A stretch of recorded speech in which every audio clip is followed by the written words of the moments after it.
Okay, and now on to the main topic of episode 2 of the Raised Beaches podcast.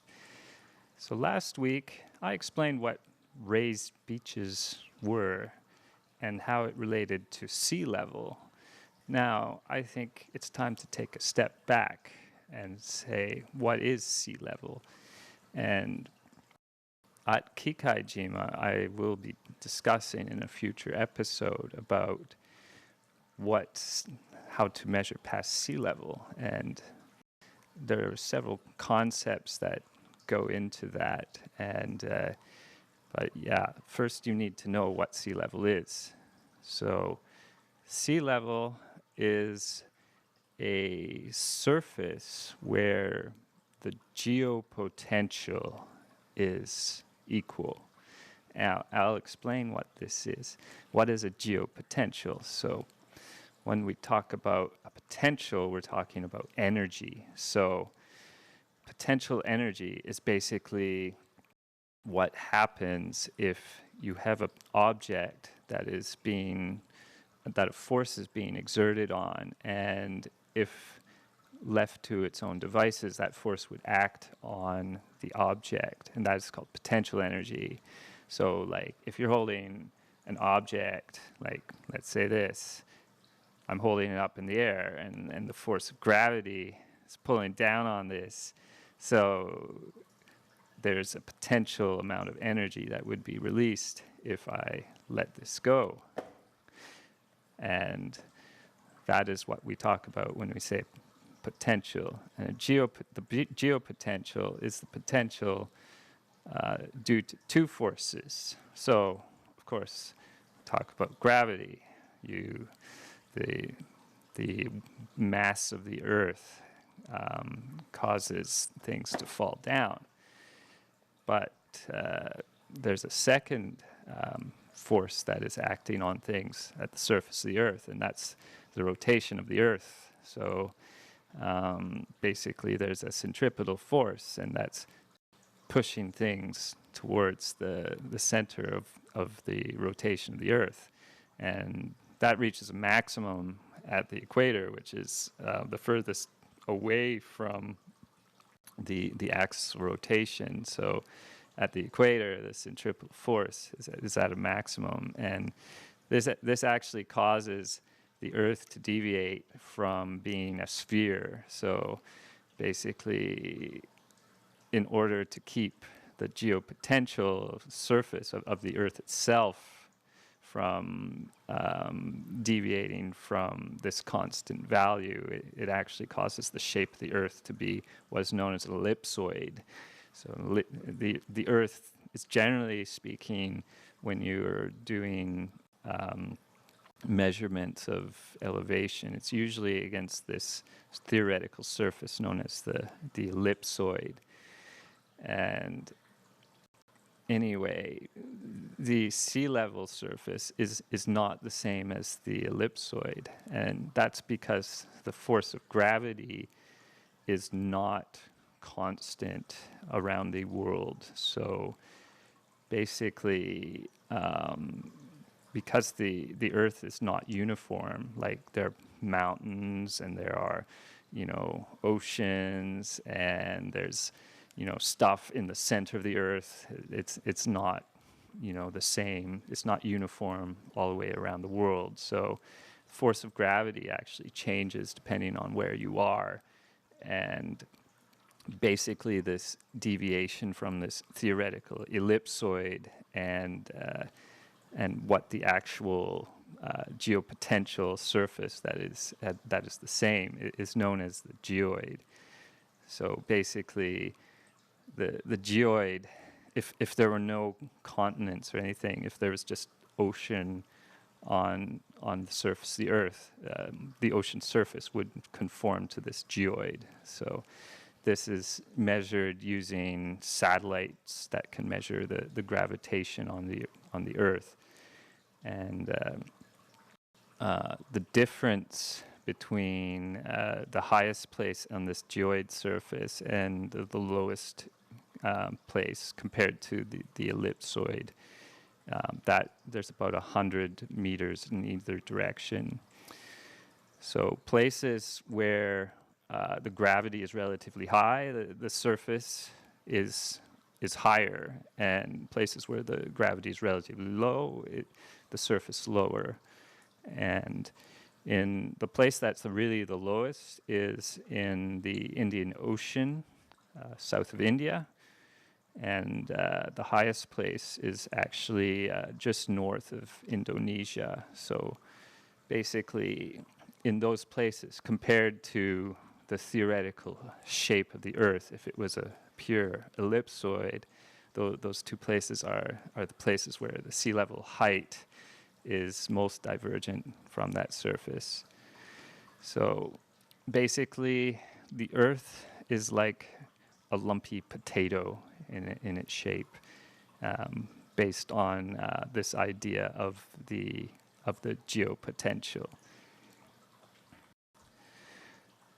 So yeah, basically, because of that, when you have rain falling down on the continents, that water wants to be pulled towards the ocean because it will be above the geopotential surface, the geoid. So all water wants to go to the ocean. Of course, it can be stopped. It can freeze and form glaciers, or it can get locked into the ground as groundwater, or it can be in lakes. But eventually that water wants to go to the ocean because it wants to be on that surface of equal geopotential.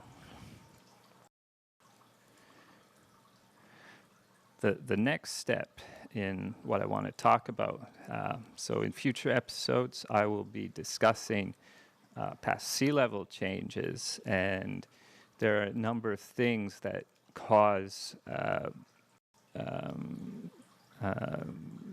geological features, geological proxies that indicate past sea level position that are not related to sea level. So if you're deducing past sea level, you have to think about these deviations from the sea level. So first, of course, are tides, and what we think of sea level, and it's basically the tides are averaged out. So the tides are caused by the gravitational attraction of the moon and the sun. So basically, the moon is going around the world, and the moon is exerting a force as well. So it's exerting a force in addition to the gravitational attraction of the Earth and the centripetal forces of the Earth. And because of that, in the surface of the ocean will go up and down based on where the moon is. And it's not the exact same position as where the moon is because there's kind of a lag because of basically frictional forces. So basically the water surface will lag where the moon is. And depending on where you are, you can have tides as high as, in some places, it's up to 10 meters. So the water surface will go up and down a whole lot. And the height of the tide is dependent on the geometry of the seafloor where you're having the tide. So if you have a relatively shallow area and maybe an inlet, the tides will be higher because the water is being focused in there. So when we talk about sea level, the tides are the tidal levels are removed, so it's basically averaged out. And the next thing that you have to be aware of is the effects of weather. So if there's a big storm like a typhoon or a hurricane, this will cause a surge in the water towards into the coastal areas, and the amount of that surge will depend on the severity of the storm. So basically, it's mostly due to the wind pushing the water towards the coast. but there's also a small effect because of the low pressure in the storm itself will cause the water level to rise because it'll decrease the geopotential surface temporarily, or it'll yeah. So if you're interpreting a paleo sea level indicator of past sea level, you have to beware that some of these features are affected by storms. Another thing you have to beware of are tsunamis. So tsunamis are caused by earthquakes or submarine landslides, or even in some cases like ice falling into a fjord. So we're all familiar with the major tsunamis that happened in Tohoku, Japan in 2011 and in Sumatra in 2003. And those were caused by subduction thrust earthquakes. So basically, the ocean plate is descending below the continent, and at some point it just went and that caused a displacement of the water column. And because of how broad how broad of an area that happened, it creates a massive wave, and that is very devastating. It can also be caused by landslides. So in Kumamoto, where I live, in the 1700s, there was a landslide caused by a volcano collapsing into the bay, and there was a 30-meter tsunami there, which was very devastating. And the largest known tsunami was caused by the collapse of a glacier in Alaska, which was upwards of 500 meters high, and luckily nobody was living there at the time. So if you're interpreting paleo sea level indicators, you have to be aware that some of these deposits could be created by a tsunami and not related to actual sea level changes. So this is something we have to keep in mind. So another thing you have to be aware of is that sea level can change due to shifts in ocean currents. And here in Japan, this is measurable. So there's this so-called western boundary current, so known as the Kuroshio. So basically, the water in the tropics will hit the continents, and it's directed northwards and goes along the western side of the ocean. The Kuroshio current brings warm water from the tropics towards Japan, and then it curves eastward, north of Japan. But this current, it shifts, and it shifts because of the geometry of the ocean bottom and other factors, which I won't go into.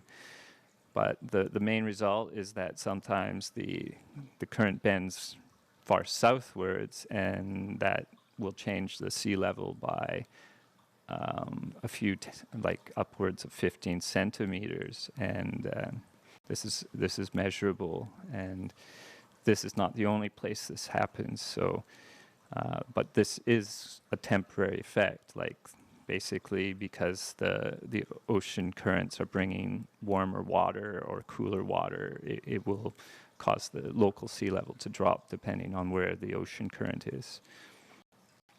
But this is something that you can see in some paleo records. Like I read a paper that I'll talk about later, where they measured the shifts in the major ocean current in the Pacific Ocean, and it represented changes in the El Nino, La Nina oscillation, and over time there's long-term changes to it, which they found by recording the paleo sea level changes using corals. So it was very interesting.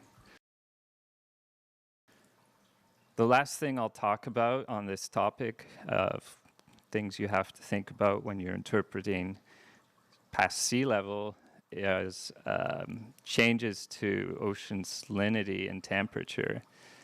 So a large proportion of the recent sea level change, which has been going on for the past 35 years or so, has been a result of changes in ocean temperature. So what's happening is as you raise the ocean temperature, that causes the density of the water to decrease. So, what happens when you do that? That causes the water to expand. So, in some places where the water temperature has been warming up a lot, that is significant. So, in the order of tens of centimeters in some places. However, in the long term, this is not something that you can really deduce from paleo records, unless you have some really good climate reconstructions to go along with that. So it's something we have to think about, especially when we're thinking of glacial times. So during glacial times, the ocean water was a lot colder than it is now. So that would have had a small effect on what global sea level would have been at that time. But it's really hard to quantify. We don't really, it's not significant compared to other things, which I will discuss in a future episode. So in the upcoming episodes, I'm going to talk about things that impact sea level on longer time scales and that are much more important in terms of paleo records, which includes tectonics and interglacial cycles, like glacials. The buildup of ice on the land is what really drives most sea level changes on time scales of tens to hundreds of thousands of years. So those will be in upcoming episodes. So I hope you will tune in. Thank you.